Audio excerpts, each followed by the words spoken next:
Bismillahirrahmanirrahim. Assalamualaikum warahmatullahi wabarakatuh.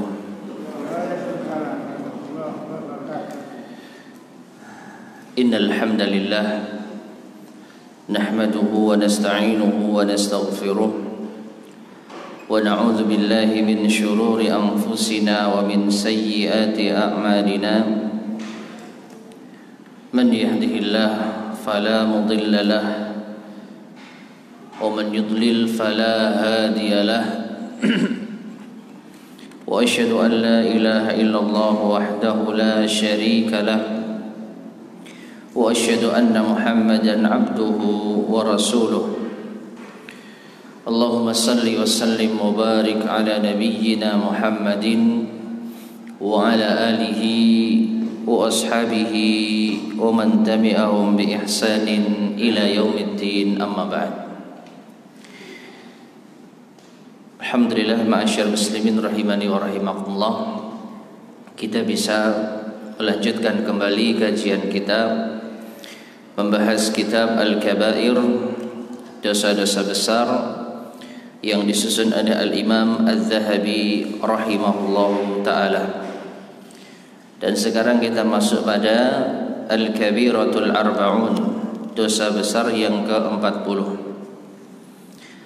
Qala al-muallif rahimahullah al-ghadiru bi amirihi wa ghairu dzalik. Al-ghadiru berkhianat bi amirihi kepada pemimpinnya, wa ghairu dzalik dan yang selainnya. Ma'asyar muslimin rahimani wa rahimakumullah. Kalau kita perhatikan dosa besar yang disebutkan oleh al-muallif rahimahullahu ta'ala dan dalil-dalil yang dibawakan oleh beliau pada dosa besar ke-40 ini, maka yang dimaksud al-ghadir berkhianat bi amirihi kepada pemimpinnya adalah pemimpin kaum muslimin. Berkhianat masuk di dalamnya mengkhianati amanah, terlebih memerangi, lepas dari ketaatan kepada pemimpin, keluar dari ketaatan kepada amir. Ini kalau kita lihat dalil-dalil yang dibawakan al-muallif mengarah kepada yang demikian itu. Kalau diterjemah bagaimana, Pak? Pemimpin dan lainnya. Nah, mengkhianati pemimpin dan yang lainnya. Nah, kalau pemimpin yang dimaksud di dalam pembahasan kita insyaallah adalah pemimpin kaum muslimin. Pemimpin kaum muslimin itu yang kita jumpai dalil-dalil yang sangat tegas tentang masalah ini. Karena dikaitkan dengan baiat nantinya, dikaitkan dengan yaitu keluar dari ketaatan dan yang semisalnya. Adapun kalau kita mengkhianati pemimpin dalam artian pemimpin perusahaan, pemimpin yayasan misalnya, iya itu dosa.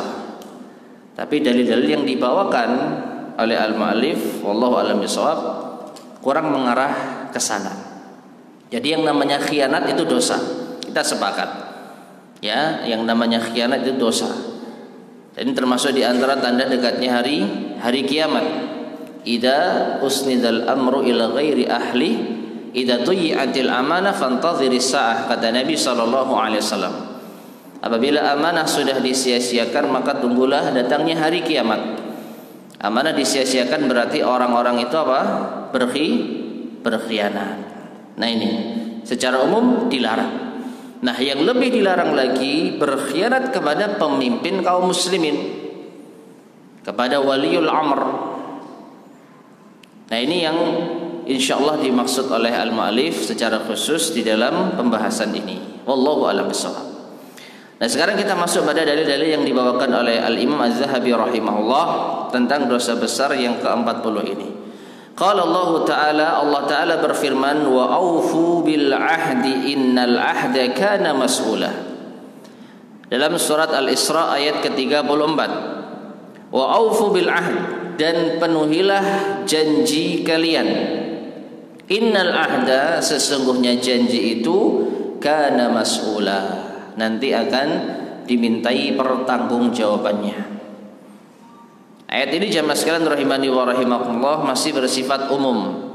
Penuhilah janji kepada siapa? Kepada siapapun, kepada kawan, kepada saudara, kepada orang tua, kepada rekan kerja, termasuk kepada pemimpin, ya, termasuk kepada pemimpin.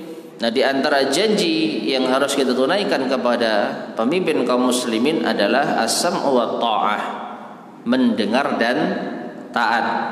Sehingga kalau kita tidak mendengar pemimpin kaum muslimin, kita tidak mentaatinya dalam perkara yang ma'ruf, maka kita telah mengingkari janji. Ya, yaitu sisi pendalilannya. Wa qala ta'ala, ayat yang kedua, Allah Ta'ala berfirman, ya ayyuhalladzina amanu aufu bil uqud. Dalam surat Al-Maidah ayat yang pertama, wahai orang-orang yang beriman, penuhilah akad-akad kalian, penuhilah perjanjian-perjanjian kalian. Ayat ini juga sama, bersifat umum, namun juga bisa kita masukkan kepada pembahasan kita, yaitu apa? Penuhilah akad perjanjian kita dengan pemimpin kaum muslimin, untuk kita dengar dan untuk kita taati.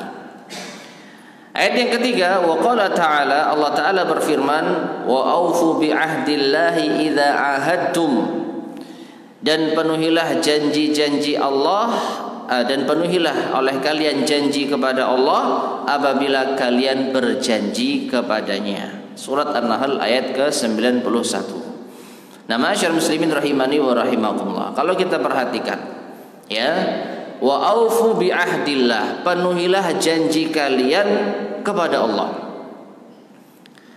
Mungkin kalau kita perhatikan, ini kan janji kepada Allah, bukan kepada manusia. Mengapa ayatnya dibawakan oleh Al-Imam Az-Zahabi di dalam pembahasan kita? Termasuk dosa besar berkhianat kepada pemimpin kaum muslimin. Kira-kira siapa yang tahu mengapa ayat ini dimasukkan ke dalam pembahasan kita? Ayat ini secara umum memerintahkan kita untuk memenuhi janji kepada siapa? Allah. Wa aufu bi ahdillah, penuhilah janji Allah. Idza ahadtum, ketika kalian berjanji kepadanya, kepada Allah Azza wa Jalla. Ayat ini tidak mengatakan penuhilah janji kepada manusia secara umum, penuhilah janji kepada pemimpin secara khusus, tapi kepada Allah. Bagaimana ini? Apakah beliau salah menempatkan ayat di dalam bab ini? Tentu saja tidak. Ya, jawabannya wallahu a'lam bishawab. Taat kepada pemimpin kaum muslimin ini di antara janji kita kepada Allah Azza wa Jalla. Tatkala kita beriman kepada Allah Azza wa Jalla, beriman kepada Rasulullah sallallahu alaihi wasallam, maka seakan-akan kita telah berjanji kepada Allah dan Rasulnya untuk senantiasa mentaati perintah Allah dan Rasulnya. Dan di antara perintah Allah dan Rasulnya adalah taat kepada pemimpin kaum muslimin. Wa atiullaha wa atiur rasula wa ulil amri minkum. Taatlah kalian kepada Allah, taatlah kalian kepada Rasul dan ulil amri di antara kalian. Nah, ini Allah perintahkan kita demikian. Maka ketika kita mendengar ayat ini, seakan-akan kita telah berjanji kepada Allah, ya Allah, aku akan berjanji untuk mentaati Allah, mentaati Rasulnya dan ulil amri. Oleh karena itu, ketika kita keluar dari ketaatan kepada ulil amri, pemimpin sah kaum muslimin, maka seakan-akan kita telah mengingkari janji kita kepada Allah Azza wa Jalla. Wallahu a'lam bishawab. Baik, itulah 3 ayat yang dibawakan oleh Al-Imam Az-Zahabi rahimahullahu taala tentang dosa besar yang ke-40 ini. Selanjutnya beliau membawakan hadis-hadis Nabi sallallahu alaihi wasallam. Wa qala an-nabiy sallallahu alaihi wasallam, Nabi sallallahu alaihi wasallam bersabda, arba'un man kunna fihi kana munafiqan haqqan. Ada 4 perkara. Apabila 4 perkara ini ada di dalam diri seseorang, maka dia adalah orang munafik tulen, munafik yang hak. Ya, perhatikan di sini munafiqan haqqan, munafik yang hak, bukan hak bermakna benar. Karena nggak ada orang munafik yang benar, tapi munafik yang apa? Tulen.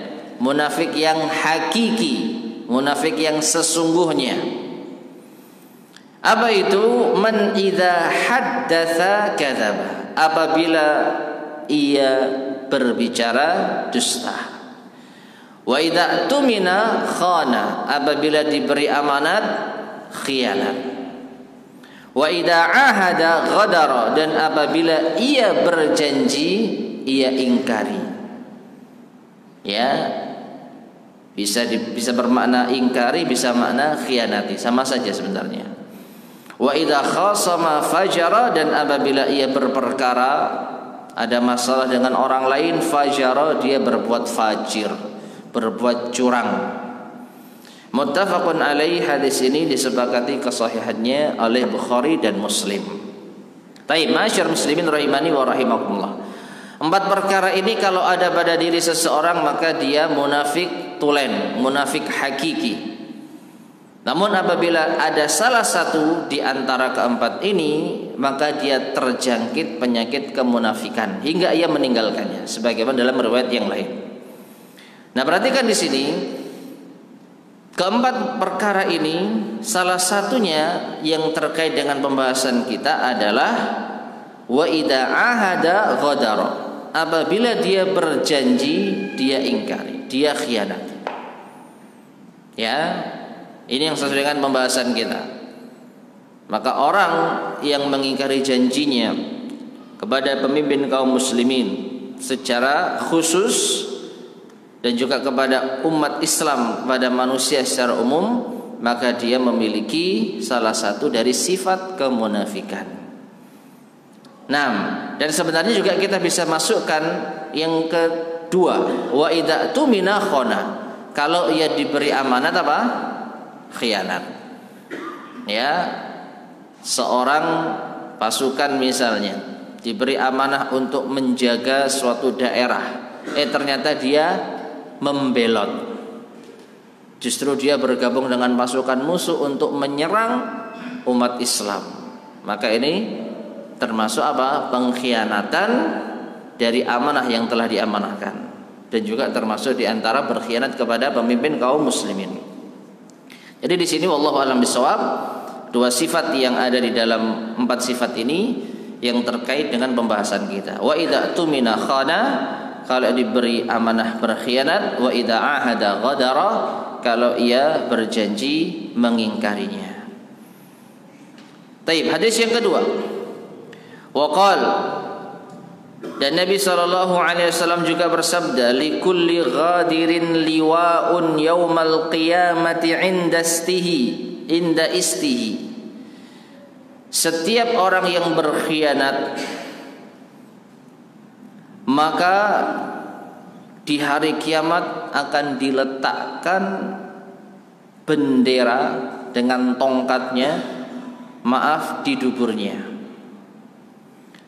Dikatakan tentang orang ini, hadhihi ghadratu fulan, ini adalah karena pengkhianatannya terhadap si fulan, atau ini adalah pengkhianatan si fulan kepada pemimpinnya.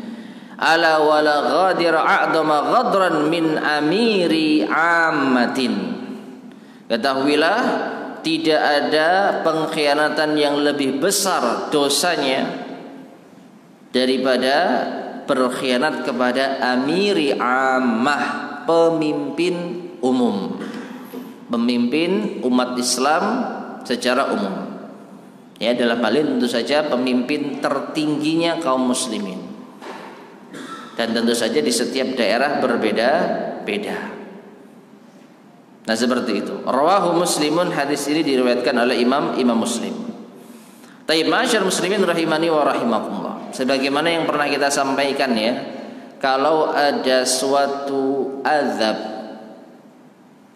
yang diberikan kepada seseorang di hari kiamat dengan bentuk yang menghinakan, dengan bentuk yang dahsyat, maka ini masuk kategori dosa besar. Kita lihat ya, likulli ghadirin liwa'un yaumal qiyamati inda istihi. Setiap orang yang berkhianat akan dimasukkan ke dalam tubuhnya tiang dengan benderanya sebagai tanda kalau dia berkhianat. Dan wallahu a'lam bishawab, kenapa diletakkan pada posisi itu? Karena yang namanya berkhianat itu kan berbalik dia. Ya, yang namanya berkhianat apa? Berbalik arah. Maka di posisi belakang itulah diletakkan bendera sebagai tanda kalau orang ini pengkhianat. Nah, kemudian Nabi SAW menyebutkan pengkhianatan yang paling besar adalah pengkhianatan kepada pemimpin umum. Hadis sahih riwayat Imam Muslim. Taib. Hadis berikutnya yang ketiga. Wa qala sallallahu alaihi wasallam, dan Nabi sallallahu alaihi wasallam bersabda, qala ta'ala, Allah taala berfirman. Ini berarti hadis apa? Hadis qudsi, yaitu firman Allah Subhanahu wa taala yang diriwayatkan oleh Nabi sallallahu alaihi wasallam. Kata Allah Ta'ala, thalathatun ana khasmuhum yaumal qiyamah. Ada 3 golongan yang aku akan menjadi musuhnya pada hari kiamat. Yang pertama, rajulun a'ta bi thumma ghadara. Seseorang yang memberi untukku kemudian dia berkhianat. Yang kedua, warajulun ba'a hurran fa'akala thamana. Seseorang yang menjual orang merdeka lalu dia memakan harganya, memakan hasil penjualannya. Yang ketiga, warajulun ista'jara ajiran. Orang yang menyewa seseorang dalam suatu urusan, pekerja. Fastaufa minhu, lalu pekerja itu sudah menunaikan tugasnya, walam yu'tihi ajrahu, namun ia tidak memberikan upahnya. Hadis ini diriwayatkan oleh Imam Al-Bukhari. Taib, ma'asyar muslimin rahimani wa rahimakumullah. Dari ketiga jenis atau macam orang yang menjadi musuh Allah Subhanahu wa taala pada hari kiamat, maka yang sesuai dengan pembahasan kita adalah yang pertama, rajulun a'ta bi tsumma ghadar. Ya, seseorang yang ia memberi janjinya kepadaku, kepada Allah Subhanahu wa taala terhadap pemimpin kaum muslimin, kemudian dia mengkhianatinya. Ya, terlebih kalau ada pemimpin kaum muslimin yang dibaiat begitu ya, sudah membaiat seorang pemimpin dengan menyebut nama Allah, tapi ternyata dia mengkhianatinya, maka Allah akan menjadi musuh baginya pada hari kiamat. Ini kalau kita perhatikan sudah berapa ini ancaman orang yang berkhianat kepada pemimpin kaum muslimin ya, sungguh luar biasa. Di antara sifat munafik, kemudian ada bendera yang ditancapkan di bagian belakang tubuhnya, kemudian Allah menjadi musuh baginya. Ya, 3 yaitu sifat yang berbeda-beda pada dosa yang sama. Ini menunjukkan dosa ini sangat besar sekali. Taib. Adapun yang kedua dan ketiga, ma'asyar muslimin rahimani wa rahimakumullah, ini nasihat bagi kita semuanya ya. Wa rajulun ba'a hurran fa'akala thamana. Kalau ini mungkin tidak kita jumpai di zaman ini ya. Yaitu seseorang yang menjual orang yang merdeka lalu ia makan hasil penjualannya. Ini terjadi di zaman dahulu kala. Ketika apa? Masih adanya perbudakan. Ada yang tahu nggak kira-kira siapa yang pernah menjadi korban seperti ini? Ada 2, paling tidak ada 2 tokoh terkenal yang tercatat di dalam sejarah Islam yang saya ingat. Entah kalau ada lebih banyak lagi. Ada yang ingat nggak siapa?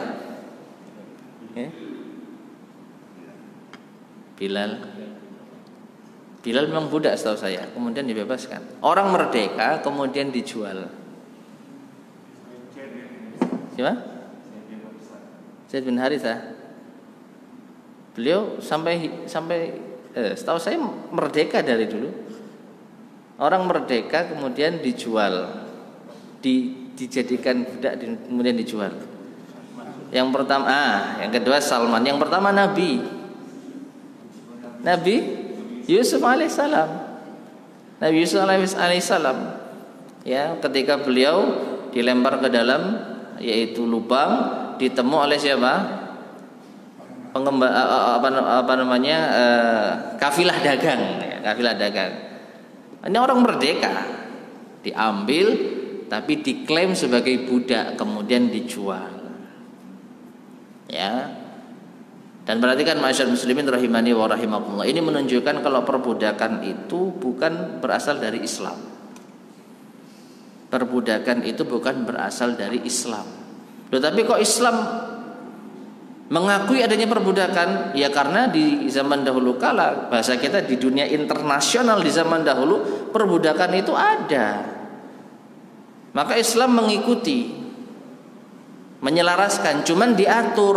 Di antaranya apa? Islam sangat menganjurkan budak untuk diapakan? Bebaskan. Islam tidak memperbolehkan orang yang merdeka diangkat jadi budak, enggak boleh. Ya. Bolehnya apa? Kalau tawanan perang jadi budak itu boleh. Tapi kalau ada orang yang merdeka dijadikan budak, maka tidak diperbolehkan. Dan ini mengingatkan kita ya, kasus berapa tahun lalu itu, tesis atau apa itu Pak? Aduh lupa saya. Marital itulah. Hah? Bukan. Wah, lawas temen ya ya. Konsep dibolehkannya hubungan suami istri non marital itu loh. Ya Allah, subhanallah, apa itu namanya? Dengan konsep milkul yamin. Ya itu, milkul yamin. Pernah dengar ya? Yang sempat viral, sempat menuai kontroversi, ya. Jadi penulis itu mengatakan boleh seseorang itu berkumpul dengan lawan jenis tanpa pernikahan dengan memakai sistem milkul yamin. Apa milkul yamin? Perbudakan.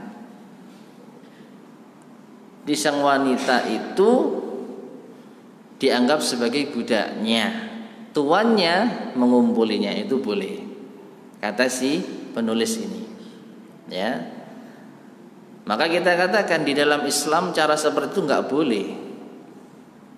Islam membolehkan atau mengakui perbudakan kalau memang yang pertama orang itu sudah budak sejak awalnya, dari diwarisi oleh keluarga sejak dahulu kala. Yang kedua kalau menawan tawanan perang.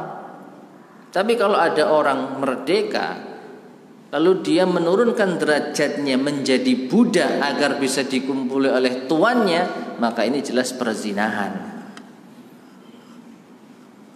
Kalau sekiranya memang budak benar-benar budak wanita dikumpuli tuannya, memang dalam Islam boleh. Perhatikan, tapi bagaimana proses wanita ini menjadi budak?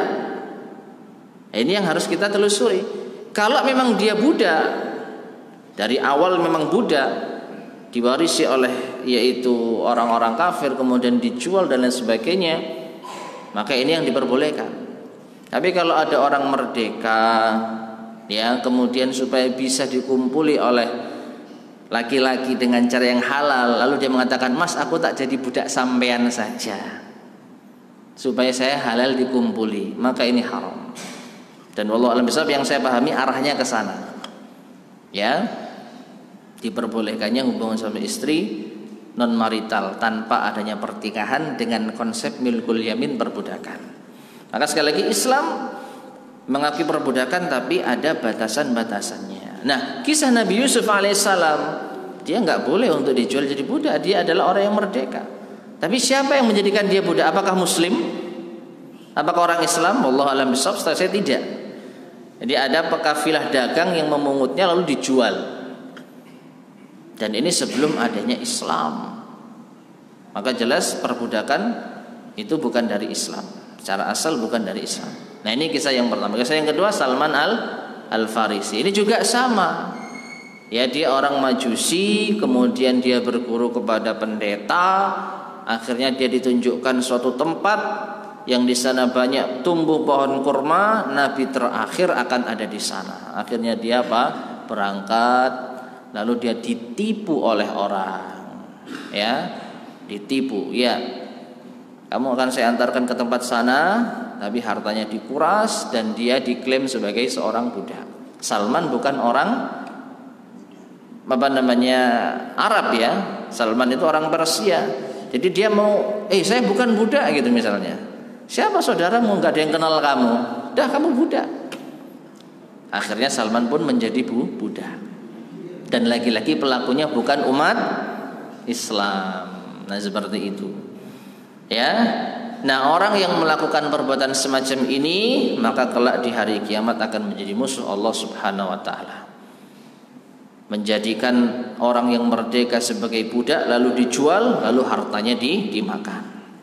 Nah, yang ketiga, ini yang patut untuk kita renungkan bersama. Kalau kita yaitu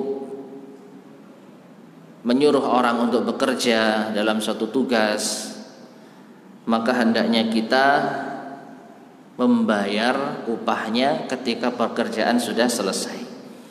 Bahkan hadis Nabi SAW yang lain disebutkan sebelum keringatnya mengering. Ya, ini bukan dimaksudkan secara zahir sebenarnya. Karena ada kalanya perjanjian kita itu dengan tukang yang misalnya per pekan misalnya. Ya sudah, itu yang kita pegang. Ya, di hari Sabtu jam sekian saatnya mereka bayaran, ya sudah kita berikan. Jangan kita tunda-tunda.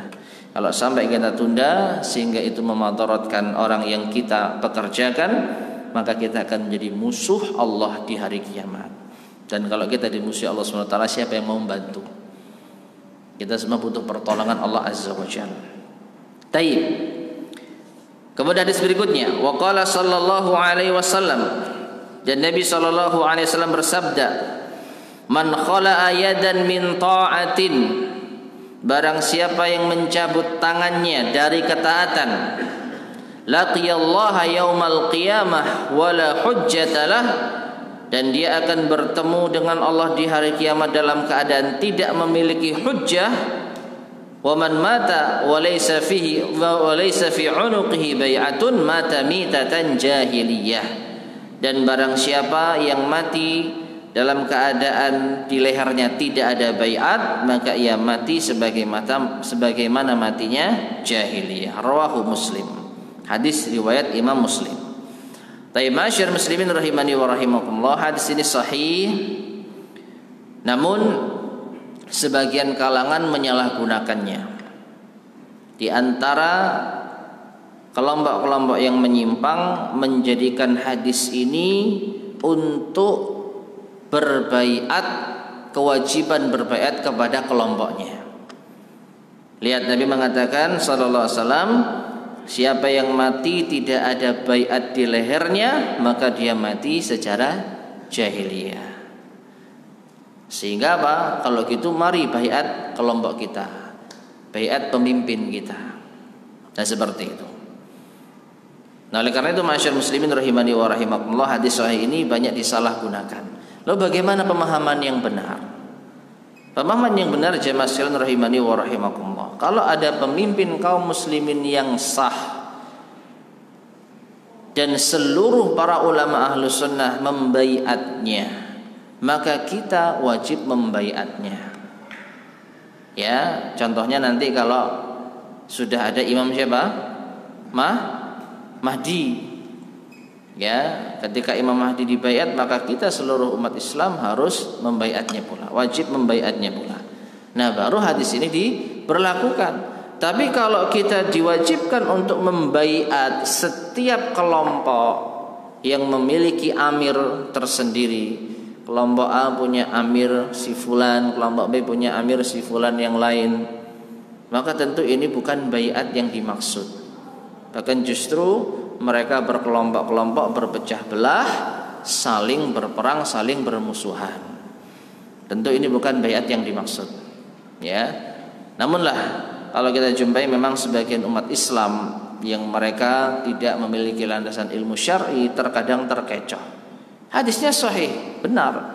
Siapa yang mati dalam keadaan tidak berbaiat, mati jahiliyah. Nah, orang kan takut. Ini dimanfaatkan oleh sebagian kelompok untuk menggait anggota supaya matinya tidak mati jahiliyah, segeralah berbaiat. Kepada siapa? Ikuti amir saya. Ya, baiat amir kita. Nah, seperti itu. Kemudian hadis berikutnya, waqala sallallahu alaihi wasallam, Nabi sallallahu alaihi wasallam bersabda, man ahabba an yuhzahzaha 'anil nar wa yadkhulal jannah falta'tihi maniyatahu wa huwa yu'minu billahi wal yaumil akhir. Siapa yang ingin diselamatkan dari neraka dan dimasukkan ke dalam surga, maka hendaknya ia gapai angan-angannya dalam keadaan beriman kepada Allah dan hari akhir. Wal yati ilan nasi alladhi yajibu an yu'ta ilaih, dan hendaknya dia datangkan untuk manusia apa yang wajib untuk diberikan kepadanya. Wa man baya'a imaman fa'atahu safqata yadihi wa thamarata qalbihi falyuti'hu in istata'a. Nah, ini perhatikan ya, yang menjadi inti pembahasan kita di sini. Ya, dan barang siapa yang membaiat imam, lalu dia berikan janjinya, akad janjinya untuk dirinya dengan tangan, maksudnya apa? Baiat. Dan ia berikan thamarata qalbihi, hatinya, buah hatinya. Falyuti'hu in istata'a, maka hendaknya ia taati pemimpin tersebut, taati imam tersebut semampunya. Fa in jaa'a akhar yunazi'uhu, dan kalau ada orang lain yang yaitu menentangnya, fadribu unuqal akhar, maka pukullah, maksudnya penggalah leher orang lain tersebut. Rawahu Muslimun, hadis sahih riwayat Imam Muslim. Nah, perhatikan jamaah sekalian rahimani wa rahimakumullah. Ini di antara hadis yang menunjukkan kalau imam yang diakui oleh kaum muslimin, maka tidak akan pernah ada saingannya. Artinya, ketika umat Islam benar-benar harus membaiat seseorang, maka seluruh para ulama kita sepakat ini yang harus dibaiat. Seluruh ulama Ahlussunnah sepakat ini yang harus dibaiat. Nah, masalahnya sekarang masing-masing kelompok itu punya baiat sendiri-sendiri. Jelas? Kita kenal ada ISIS, ada apa lagi? Jamaah Islami atau apalah. Masing-masing punya baiat sendiri-sendiri. Masing-masing punya amir sendiri-sendiri yang mewajibkan pengikutnya untuk loyal kepada pemimpinnya. Nah, perhatikan hadis ini. Bagaimana seandainya kalau kita membaiat seorang imam, ternyata ada imam lain yang menjadi saingan. Kata Nabi SAW, fadribu unuqal akhar, penggal leher imam yang lain. Ya, sampai-sampai Al-Ustaz Abdul Hakim bin Amir Abdad hafizallahu ta'ala ketika membawakan hadis semacam ini, ketika beliau misalnya itu disuruh untuk membaiat, nanti ada lagi yang ngaku jadi amir, terus mana yang mau kita penggal lehernya? Sampai beliau bercerita seperti itu. Saking banyaknya amir, saking banyaknya pemimpin yang minta dibaiat, terus yang mau dibunuh yang mana? Masing-masing mengklaim pemimpinnya yang paling benar. Nah, seperti itu. Dan kalau kita perhatikan jemaah sekalian rahimani wa rahimakumullah, di belakang mereka yang mengangkat pemimpin-pemimpin tadi tidak dikenal sedikit pun ulama Ahlus Sunnah wal Jamaah yang diakui. Makanya kita itu nurut ulama. Ya, coba kalau kita perhatikan misalnya diajak membaiat sini, mana ulamanya? Siapa? Fulan bin Fulan. Siapa? Coba dikenali bagaimana riwayat belajarnya. Niscaya kita akan merasa ini siapa ini? Ya. Kita butuh ulama yang diakui keilmuannya. Zaman sekarang misalnya kita kenal Syekh Shalih Al Fauzan hafizahullah ta'ala, Syekh Abdul Muhsin Al-Abbad hafizahullah ta'ala, dan lain sebagainya, ulama-ulama besar masih ada. Nah, kalau sekiranya mereka mengangkat seorang imam untuk dibaiat, insyaallah kita akan ikut. Masalahnya waktu itu belum tiba. saat itu belum ada, sehingga mereka tidak membaiat seorang imam untuk seluruh kaum muslimin. Ya. Nah, sekarang kita yang tidak punya wilayah, tidak punya pasukan, ngangkat pemimpin, ngangkat amir, kemudian meminta untuk dibaiat. Ini kan ngaco jadinya. Membawakan hadis seorang yang mati di lehernya tidak ada baiat, mati jahiliyah. Takut orang. Inilah yang kita jumpai sekarang, dan kebanyakan memang korbannya anak-anakmu muda, ya, disemangati jihad, disemangati Islam, disemangati baiat hadis Nabi SAW, tapi salah. Oleh karena itu kita harus memberikan peringatan, ya. Zaman sekarang ini kita harus mengakui belum ada pembaiatan untuk satu orang imam yang diakui oleh seluruh umat Islam. Kapan itu tiba? Nurut ulama. Sudah, kita nurut ulama saja. Kalau yang ngajak baiat itu tidak kita kenali latar pendidikannya, berguru kepada siapa, maka jangan pernah kita ikut membaiatnya. Selesai. Ya, jangan pernah kita ikut-ikutan membaiat. Taib. Hadis berikutnya, waqala sallallahu alaihi wasallam, Nabi sallallahu alaihi wasallam bersabda, "Man ata'ani faqad ata Allah, wa man asani faqad asallah. Wa may yuti'il amira faqad ata'ani wa may ya'sil amira faqad asani." Muttafaqun alaih. Yang artinya, barang siapa yang taat kepadaku, maka ia telah taat kepada Allah. Dan barang siapa yang bermaksiat kepadaku, kepada Nabi SAW, maka sungguh ia telah bermaksiat kepada Allah. Dan barang siapa yang mentaati amir, pemimpin kaum muslimin, maka sungguh dia telah mentaatiku. Dan barang siapa yang memaksiati amir, pemimpin kaum muslimin, faqad asani, maka sungguh ia telah bermaksiat kepadaku. Muttafaqun alaih.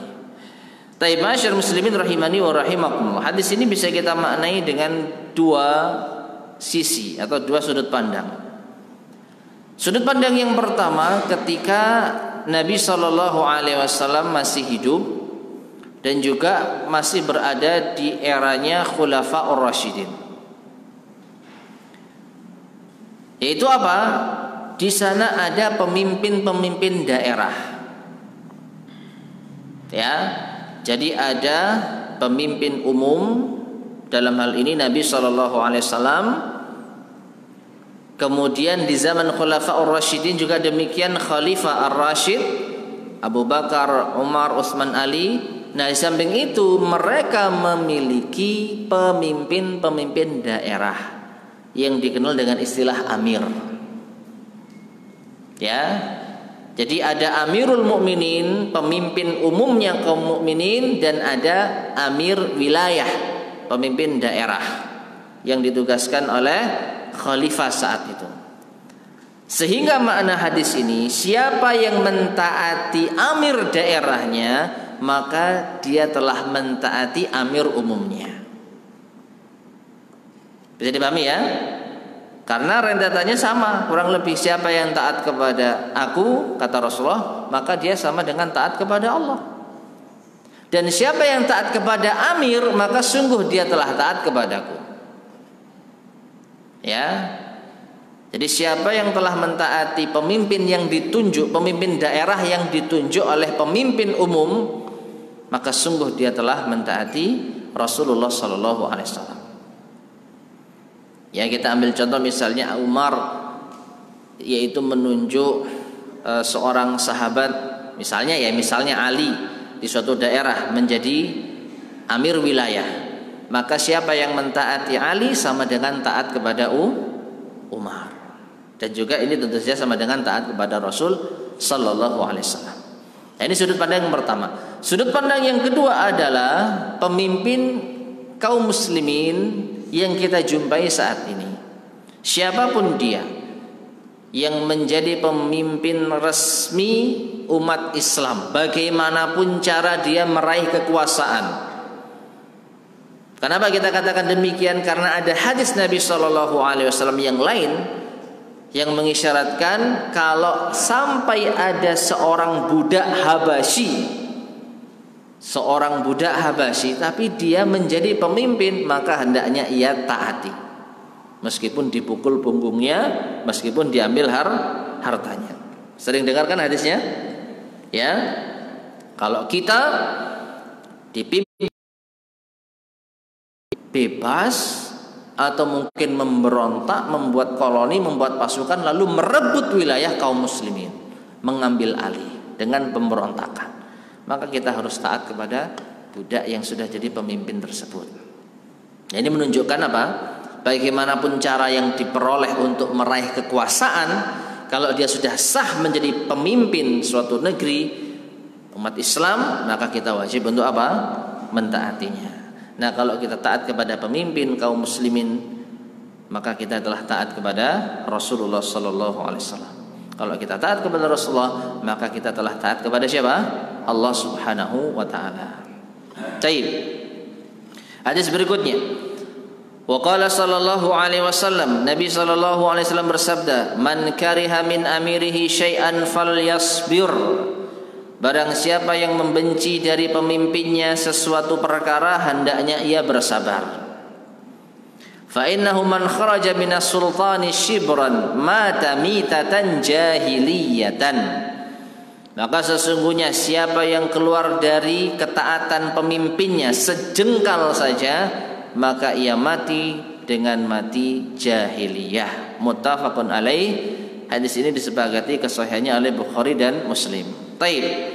Masyarakat muslimin rahimani wa rahimakumullah. Perhatikan di sini ya. Nabi SAW bersabda, "Man kariha min amirihi syai'an." Siapa yang membenci suatu perkara yang ada pada pemimpinnya. Di sini Nabi SAW bisa kita katakan mengisyaratkan kita tidak dilarang. Membenci pemimpin tidak dilarang. Apalagi kalau pemimpin itu melakukan maksiat. Apalagi kalau pemimpin itu melakukan kezaliman. Kita nggak dilarang. Cuman bagaimana sikap kita menghadapi pemimpin yang tidak kita sukai? Gimana sikap kita? Apa kata Nabi SAW? Bersabar. Artinya apa? Pendam ketidaksukaan Anda kepada pemimpin. Ini hal yang manusiawi. Kita dipimpin oleh orang yang tidak baik, orang yang zalim, orang yang durhaka misalnya, ya nggak apa-apa kita membenci, tidak dilarang. Cuman yang tidak boleh itu memberontak, menghasut, membuat makar. Ya, oleh karena itu Nabi SAW mengatakan fasbir, sabar.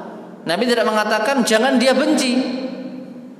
Ya, siapa yang membenci sesuatu yang ada pada pemimpinnya jangan dibenci. Enggak begitu Nabi mengatakan. Nabi cuma mengatakan sabaro, bersabarlah. Azan. Belum. Ya, jadi bersabar jemaah sekalian rahimani wa rahimakumullah. Lalu kita berdoa. Berdoa kepada Allah Subhanahu wa taala. Ya, doa hidayah atau yang semisalnya. Nah, kemudian beliau mengatakan karena siapa yang keluar dari ketaatan kepada pemimpinnya sejengkal saja, maka kemudian mati, ia mati jahiliyah. Nah, ini kalau sampai gara-gara benci pemimpin kita langsung keluar dari ketaatannya, baru nggak boleh. Benci kepada pemimpin karena kezalimannya disikapi dengan sabar dan doa. Ya memang pahit, tapi inilah yang mendatangkan kemaslahatan bagi kita pribadi dan bagi umat secara umum. Bagi kita, ya kita tidak akan mendapatkan masalah. Coba kalau kita keluar-keluar, kalau kita terang-terangan musuh, ya kita akan diciduk, kita akan dibasmi oleh pemimpin yang punya kekuasaan. Nah seperti itu. Wallahu a'lam bishawab. Taib, sisa satu hadis insyaallah habis adzan kita lanjutkan biidznillah subhanahu wa ta'ala.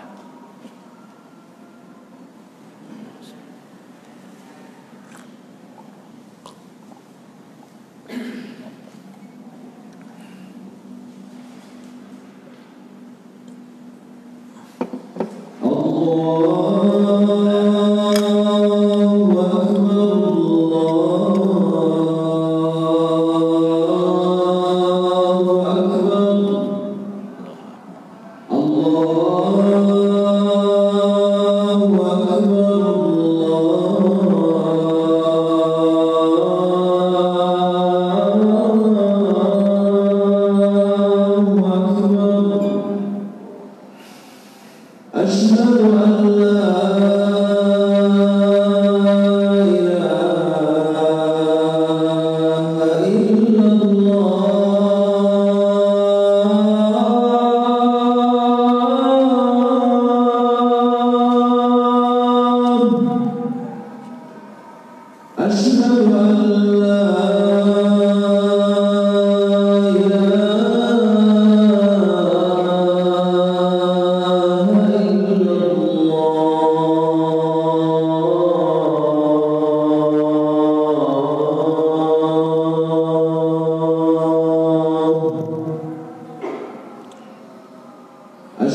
Bismillahirrahmanirrahim. Ma'asyiral muslimin rahimani wa rahimakumullah. Ada dua hadis ya ternyata yang tersisa. Qala al-muallif rahimahullah ta'ala wa qala sallallahu alaihi wasallam. Imam Az-Zahabi mengatakan Nabi sallallahu alaihi wasallam bersabda, "Man kharaja minal jama'ati qaida shibrin faqad khala." Adalah Imam Al-Hakim. Hadis ini jamaah sekalian rahimani wa rahimakumullah, sebagaimana hadis-hadis sebelumnya sekali lagi menjelaskan tentang kewajiban untuk mentaati pemimpin kaum muslimin.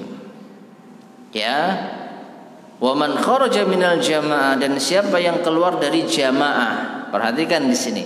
Yang dimaksud adalah jamaah, sekumpulan orang yang mereka taat kepada pemimpin kaum muslimin. Bukan jamaah-jamaah tertentu. Bukan jamaah yang menamakan dirinya jamaah A, jamaah B, jamaah C, jamaah D. Bukan. Tapi jamaah yang dimaksud adalah ya Islam itu sendiri. Siapa yang keluar dari ketaatan kepada pemimpin kaum muslimin yang sah. Ya, itu maksudnya. Nah, kalau ada orang yang keluar dari ketaatan kepada pemimpin yang sah, maka sungguh ia telah melepas ikatan Islam dari lehernya. Ya, ini mengisyaratkan dia sudah dekat kepada kemurtadan.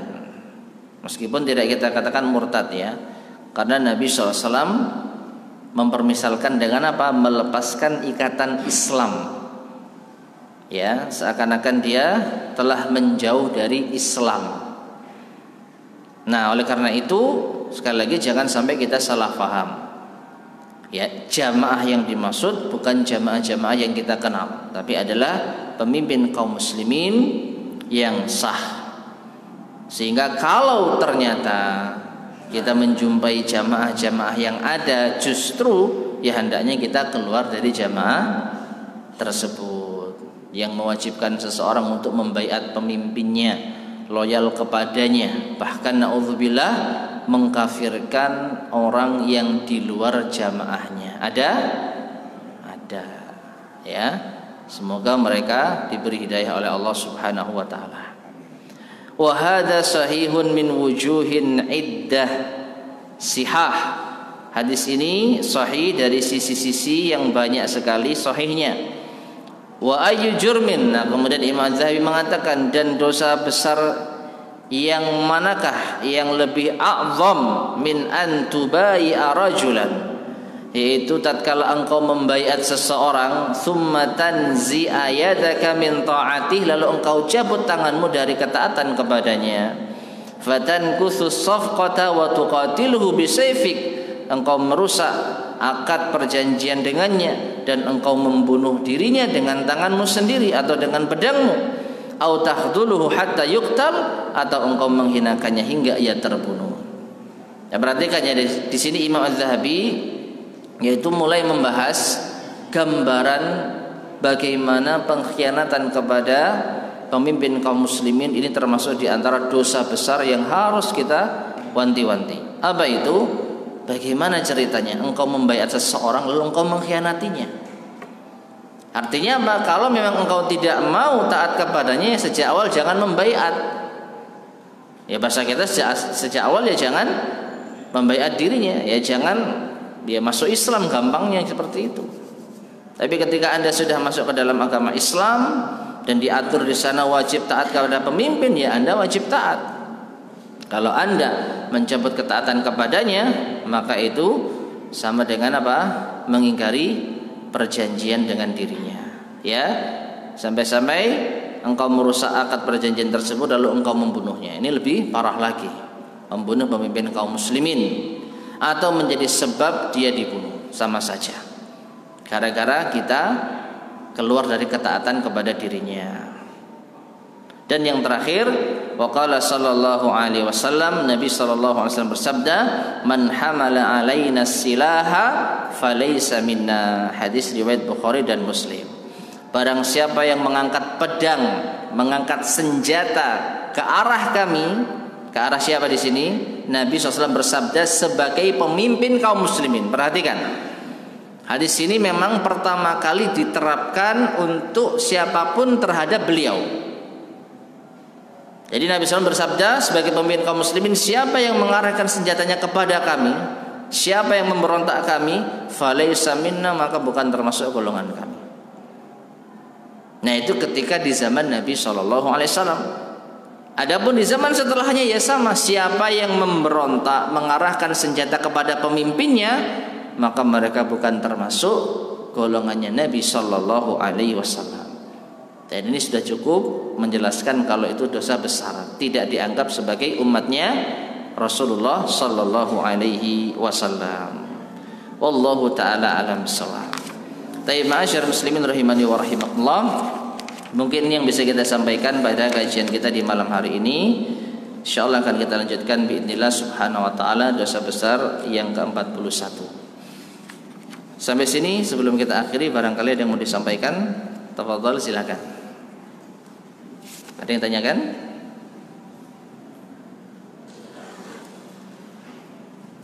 Insyaallah ini permasalahan yang sering ya diangkat oleh para ustadz kita ya. Jadi wajib taat kepada pemimpin kaum muslimin, tidak boleh memberontak, tidak boleh untuk mencela dan lain sebagainya. Termasuk di antara akidah Ahlussunnah wal Jamaah yang wajib untuk kita pegang teguh. Wallahu ta'ala al-shawab. Mungkin yang bisa kita sampaikan semoga bermanfaat, kurang lebihnya saya mohon maaf. Subhanakallahumma bihamdika asyhadu an la ilaha illa anta astaghfiruka wa atubu ilaik. Walhamdulillahirabbil alamin. Assalamualaikum warahmatullahi wabarakatuh.